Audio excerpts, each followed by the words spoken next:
Many of them talk like this, hey, me bloke. I mean, how many of them are... Yeah. That may be Australian, I'm not really sure. We didn't have any Australians up there. How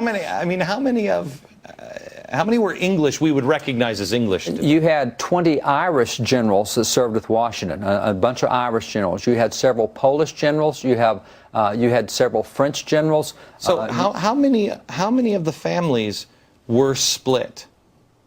Oh, well, let me give you an example. Talking about the Loyalists, when you go to some of the battles in the southern area, like down in North Carolina, you'll find that one of the battles down there in the Revolution was 1,500 Loyalists taking on 1,000 Patriots. 2,500 in the battle. They're all Americans. It is a civil war. It is a Loyalist. One of the signers of the Declaration, Richard Stockton, ends up in prison, tortured in prison. He was taken to prison by his Loyalist neighbors. British couldn't find him. His neighbors captured him, took him to the British, turned him in. So it was a problem. If Henry would have left his wife, would she have been captured? If she would have stayed, would they have tried to use the families?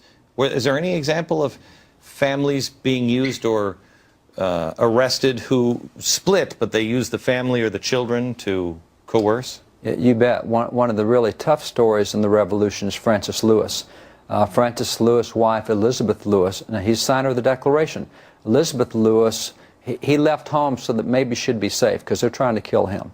Well, they come to the home, they find her, they open fire on the home. She stands out while they open fire, and actually there's a ship in the harbor firing at the house, and the British on the other side firing at it. She stands on the porch while the fire is going on. Cannonball hits right where she's standing, blows upside her, and she just kind of looks down at it. The soldiers attack, they capture her. They knew who she was. They knew who she was. They took her off to prison to get Francis to do certain things and get Congress to do certain things. They threw her in prison and brutally treated her. They gave her no clothing, no bed on which to sleep. They would feed her occasionally. That's it. She was in a damp, dark dungeon. Actually, one of her black friends found out where she was, got word back to the family, and got word back to Congress. Congress sent a demand for the British to change the way. They wanted to make an example out of her to show all the other founders, all the other signers, you do this, here's what happened to your family. They got word back to Congress, so Congress said, change the way you treat. They wouldn't change it. So at that time, George Washington went and captured 2 British Loyalist wives and put them in custody and said, okay, we're going to treat them the way you're treating ours unless you change it. Well, that's when they arranged a prisoner exchange, got her out, but she died as a result of what they did to her. But that's the British literally taking part of the family and publicly humiliating, abusing, and torturing her. And she died a hero. I mean, she never backed down. There's a great coin that's been minted showing her in prison. Fellow prisoners would try to cram bread through the keyhole to keep her alive because they just weren't feeding her. And so it really is. There's the coin. You see the coin that was minted afterwards. That's a wife of the signer. But the British would try to use family. Ladies, how many knew the story? None.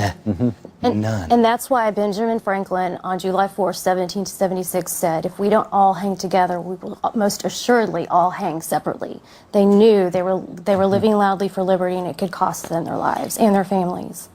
I will tell you that I have noticed, and we're certainly not into these kinds of situations by any stretch of the imagination, but how many here have talked to people, or maybe you yourself, have come to a place to where you know enough of what is true, you know where you think this country may be headed, and you feel the same way, that you'll have to come through me. You'll just have to come through me. Is anybody feeling that way now, or? Yeah. Back in just a second.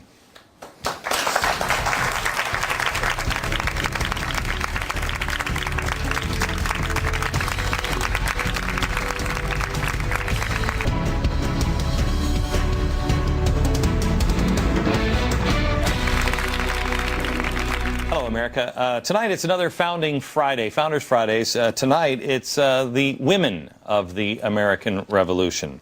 With us, David Barton. He is the author of Wives of the Signers, and Jane Hampton Cook. She is the author of The Faith of America's First Ladies, and also the Revolutionary War Battlefield and Blessings. I have to tell you first a real quick story. I was in Denver, I think, this weekend, and I listened to a lady speak. She got up, and she was a grandma. She said, I have 8 8 grandchildren. I was surprised because I was thinking, okay, I've got to stop thinking that she's like hot because she's a grandma. All of a sudden I'm like, wow, my grandma didn't look like that. Anyway, she's talking and she said, you know, things have changed for me. And when we went to war and after September 11th, she said, I started, you know, getting involved and I was writing this and doing this. And she's starting a Patriot group a couple of years ago. And she's got to be exhausted. And she said, I wrote a book about the troops that nobody would publish because they said troops books weren't very popular, but I published it anyway. And she said, and then I decided to write this second book. And she said, and I know nobody will ever talk about it on TV or give it a shot. And she didn't know I was in the audience. And I'm like, oh, yes, somebody will. Because it's called My Rifle with My Rifle by My Side. It's a children's book about the Second Amendment. And, it's just got to just hack the left off like crazy. I know because I got a book one time about, I can't remember what the name of it is, but it's a little boy that goes hunting up and gets a bearskin, needs a bearskin rug because he's cold in the winter and goes and shoots bears. And I have friends, on the left, and I leave that out on the coffee table just for I'll walk away and I'll say, can I get you something to drink? I'll be right back. And then they come back and they're like, oh my gosh, you read this to your kids? Yes, I do. Would you like me to read it to you too? All right, an amazing, accomplished woman. We want to talk about women of the American Revolution, and want to go to Anne first in the audience. And Anne, what are you thinking? I've been wondering if there were any of the women of the Revolution who had a husband that made the decision to become involved, and yet she didn't want to be. So did she betray them in any way? Well, I know that James Otis, who is the firebrand, a mentor of John Adams, his wife did not support the revolution.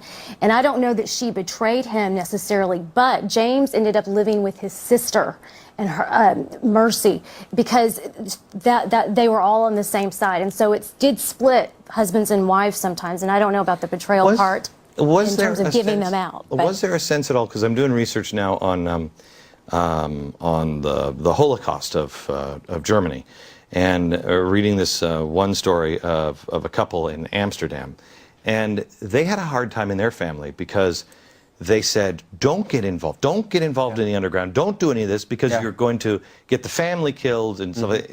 Was there that kind of pressure in the American Revolution? A great story like that is involving a lot of Quaker families, and Lydia Darragh is a great story. Because Quakers were pacifists. Quakers don't get involved, you stay out of this. If you get involved, we'll kick you out of the church. Right. And so because they were pacifists. They were pacifist, and because they were pacifists, they tended to lean loyalist, pro-British, because we're not going to support a revolution, and so leave status quo the way it is. And when the British invaded Philadelphia, and as they invaded every city or major cities every winter, they would take it over, and that's why we have the Third Amendment of the Constitution, because they would go in and put the British troops in private homes and say, lady, you take care of these 5 guys, laundry, food, cooking, whatever. Ma'am, you take these. Well, as General Howe got in Philadelphia, he chose the house he wanted for himself. They threw the Americans out. Then they went to a house of the Darrows, Lydia Darrow's the wife, and said, out, we're going to use your house. And she says, I've got no place to put my kids. All right, you can stay there, but you give us rooms in which to meet.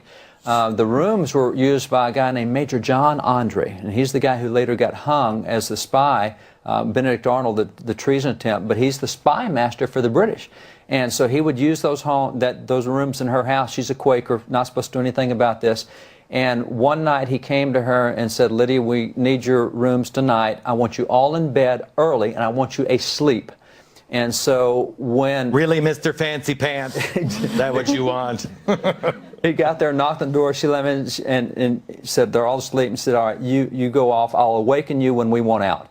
And so she went to her room, supposed to get in bed, go to sleep, and she said, something's not right here, something's not. So she went sneaking down the hallway, put her ear up against the keyhole to hear what was happening. Now, they were in winter quarters then. This is December, so the Americans are over in their winter quarters, the British are in theirs, and nobody fights in the winter. 6 months off. No army does anything. And that's just the way they fought wars.